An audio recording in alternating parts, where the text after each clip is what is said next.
ஒரு உயில்ல எந்தெந்த நபர்கள் சம்பந்தப்பட்டு இருக்கின்றார்கள்? அனைவருக்கும் வணக்கம். நான் வழக்கறிஞர் சகுந்தலா நாராயணசாமி. நீங்க ஒரு உயில் எழுதணும்னு முடிவு எடுத்துட்டீங்கன்னா, எக்ஸிக்யூட்டர் அல்லது எக்ஸிக்யூட்ரிக்ஸ் நீங்க ஒரு நபரை நியமிக்கலாம் அல்லது மேக்சிமமா 4 நபர்களை நீங்க நியமிக்கலாம். அவங்கள தான் நீங்கள் உயில் எழுதும் பொழுது, இன்று இந்த உயிரை எழுதுகின்றேன். இதான் என்னுடைய கடைசி உயில். இந்த உயிலை நிர்வகிக்கும் அந்த ஒரு அதிகாரத்தையும் பொறுப்பையும் இந்த நபரிடம் நான் ஒப்படைக்கின்றேன்.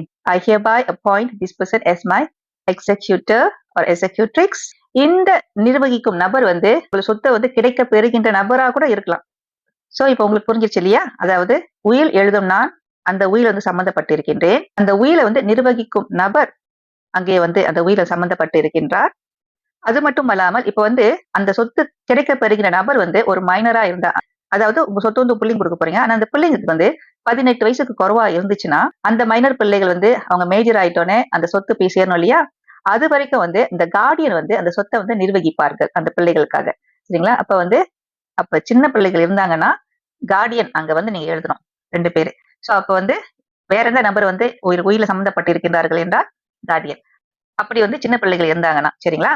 அதுக்கப்புறம் பாத்தீங்கன்னா அந்த சொத்துக்களை பெறுகின்ற நபர்கள் உங்கள் வாரிசுகள். அது யார் வேணாலும் இருக்கலாம். உங்க சொந்த பிள்ளைங்களா இருக்கலாம், உங்க கூட்டாளியா இருக்கலாம், யாருக்கு வேணாலும் நீங்க உயில் எழுதிக்கலாம். சரி, அப்ப அந்த வாரிசுகள் அந்த உயில சம்பந்தப்பட்டு இருக்கின்றார்கள். இறுதியாக சாட்சி கையெழுத்து இடுகின்ற நபர்கள். அதாவது ஒரு உயில் செல்லுபடியாக வேண்டும் என்றால் 2 சாட்சி கையெழுத்து வேண்டும்.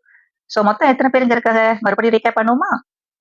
உயில் எழுதுபவர், உயிலின்படி உங்க சொத்துக்களை நிர்வகிப்பவர் எக்ஸிக்யூட்டர் அல்லது எக்ஸிக்யூட்ரிக்ஸ், கார்டியன்ஸ் அப்படி சின்ன பிள்ளைங்க இருந்தாங்கன்னா உங்கள் வாரிசுகள் யார் இந்த சொத்தை அடைய போறாங்க, அல்லது ட்ரஸ்டிஸ். அதுக்கப்புறம் பாத்தீங்கன்னா சாட்சி கையொப்பம் இடுபவர்கள். இது மட்டும் தானே இருக்கும். நன்றி, வணக்கம். திருச்சிற்றம்பலம்.